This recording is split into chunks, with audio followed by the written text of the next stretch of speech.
Dahil hindi pa rin natutuloy ang kasunduan ng US at Iran, mataas pa rin ang tensyon sa Strait of Hormuz. Ayon sa IRGC ng Iran, nagpakawala sila ng mga misil kagabi sa isang airbase ng US sa Kuwait na sinasabing pinagmulan ng pag-atake ng puwersa ng US sa timog ng Iran.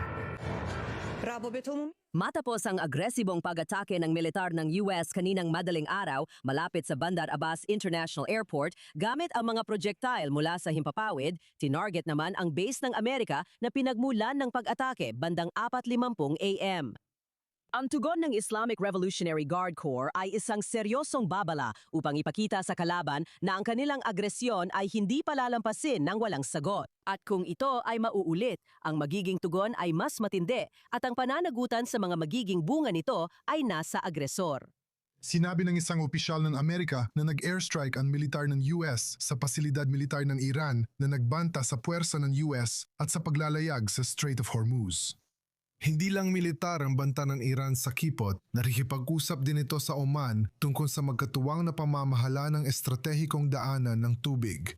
Bilang tugon, inanunsyo ng US Treasury ang sanksyon laban sa autoridad ng kipot ng Persian Gulf ng Iran. Iyan ang bagong ahensya ng Tehran na nang-ongolekta ng bayad sa estratehikong daanan ng tubig na nagbabala na ang sinumang magbabayad o makikipagtulungan dito ay maaaring mapatawan ng sanksyon. Ngunit si Pangulong Trump ng US ay lumampas pa, naglabas ng hindi pangkaraniwang banta laban sa Oman. Ito ay international na katubigan. Walang sinuman ang magkokontrol nito. Babantayan namin ito. Babantayan namin ito pero walang sinuman ang magkokontrol nito. Bahagi yon ng negosasyon na meron kami. Gusto nilang kontrolin ito. Walang sinuman ang magkokontrol nito. International na katubigan ito at ang Oman ay kikilos tulad na liba. Kailangan naming pasabugin sila at naiintindihan nila yon. Ayos lang sila. Nagulat ang marami sa banta na ito dahil matagal nang may ugnayan ang US sa Sultanato ng Gulpo, simula pa nung huling bahagi ng ika-18 siglo. Pero ang administrasyon ni Trump ay lalong nababahala at naiinis sa mga taga-Oman nitong mga nakaraang buwan.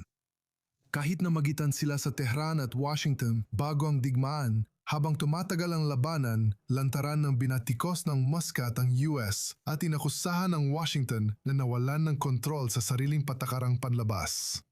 Sa Oman, pinatatatag nito ang ugnayan sa Iran sa gitna ng pagbabago ng alyansa sa rehiyon. Sa unang bahagi ng linggong ito, nilagdaan ni Sultan Haytham bin Tariq ng Oman ang executive decree na naguutos sa Oman na palakasin ang kalakalan at ugnayang ekonomiya sa Iran.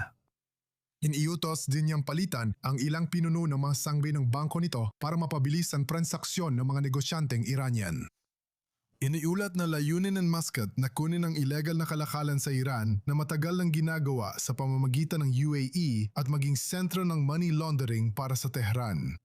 Isa na itong sentro para suportahan ang mga Houthi at mga operasyon ng pagpupuslit ng armas.